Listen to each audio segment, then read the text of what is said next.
What's going on, everybody? I know a lot of people are probably wondering, the obvious question, which I figure should might as well just make it the first video, which is, well, what happened? What happened to Jen? A lot of people probably don't feel comfortable asking, or at least not in the forum like this, on social media. So, but might as well put it out there, so you guys know. To be quite honest, I haven't got the autopsy back, which is a whole broader story. So the exact cause, I don't know, but I'll give you guys some background. I mean, essentially, it was this swelling of the brain, um, and it was swollen all over that it just ended up couldn't the skull couldn't contain it. So all that swelling ended up basically causing her organs and everything else to stop functioning. How, but why, right? How'd that happen? Oh, um, back in, I'll say end of June, early July, probably more so early July. She was complaining about headaches. She had ongoing headaches that were there. And, we entertained, or I proposed a couple times, hey, let's go to the ER. And she didn't really want to. And so I didn't really push it. As you guys know, Jen, sometimes there's no pushing some things like that. So I didn't force the issue because she'd take Motrin and then it'd go away. Um, it started happening a bit more. And so I said, well, at least go see our primary. She saw the primary. And had a CAT scan scheduled for early September. So about the 15th or 16th of September was when she was actually scheduled to go get a CAT scan so they could go a little bit deeper. But other than Motrin and some other medication that was prescribed, there really wasn't anything prescribed up until that point. And so September 13th comes around and I'm getting ready to go to New York City. And I'll never forget that morning because I woke up and honestly didn't feel right, right?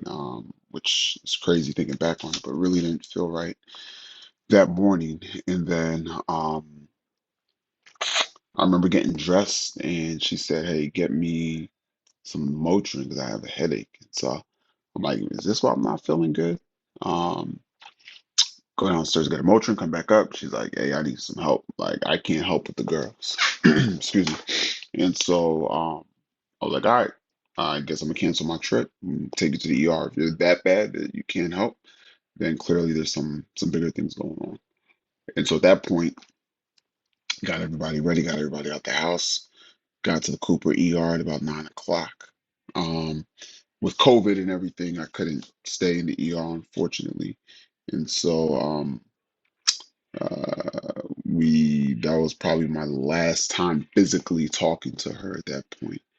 And so we said our byes and thinking we'll see each other later.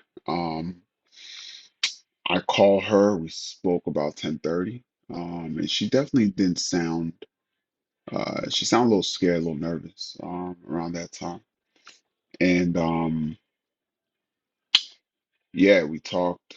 Um, and the next step was for me to wait for the doctors to call me back because I told them, hey, don't call me before anything, or you guys do anything. Just want to know what's going on. And apparently, Jen must have had a seizure. Um, and then after the seizure, I think things just deteriorated. So they were doing scans and so forth. She was fine. After the seizure, it was like all the scans and tests came back, and the swelling had gotten worse. So what looked like there was swelling, I think the swelling in a minute, in a matter of moments, just ended up getting a lot worse.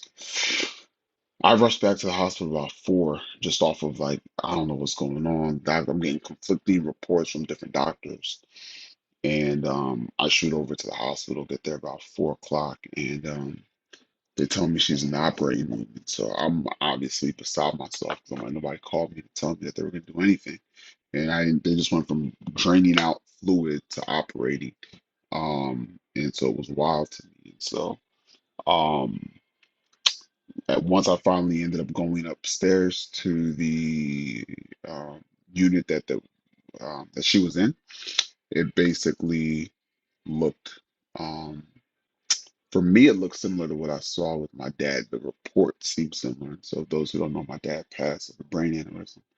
And the report they were giving me and the diagnosis they gave me, not for nothing, was the same one that I heard with my dad. Um, and so, yeah, at that moment,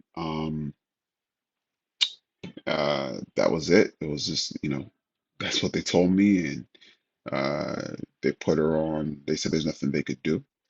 Um, and for those who know the story, we fought. Fought there for 6 days.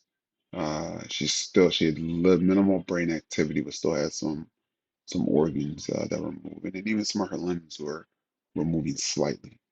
And so I'll get into the 6 days that ensued because that was a whole story in itself. But essentially, that's the story. She went to go be with the Lord on 6 days after, um, or yeah, 6 days after we got there. So that's the story. That's why we're here. And I think from there, a host of events have ensued since that moment. And so I'll get into a bunch of those down the line. Where I'll get into some things about just how this journey's been post that event and how the journey was there in the midst of that event. Because I think the things within the midst of that event um, has really changed my perspective in a lot of different ways. And so yeah, that's it. That's the story. That's how I ended up getting here. That's why Jennifer is no longer with us. All right, more to come. We'll see you guys later. Have a good night.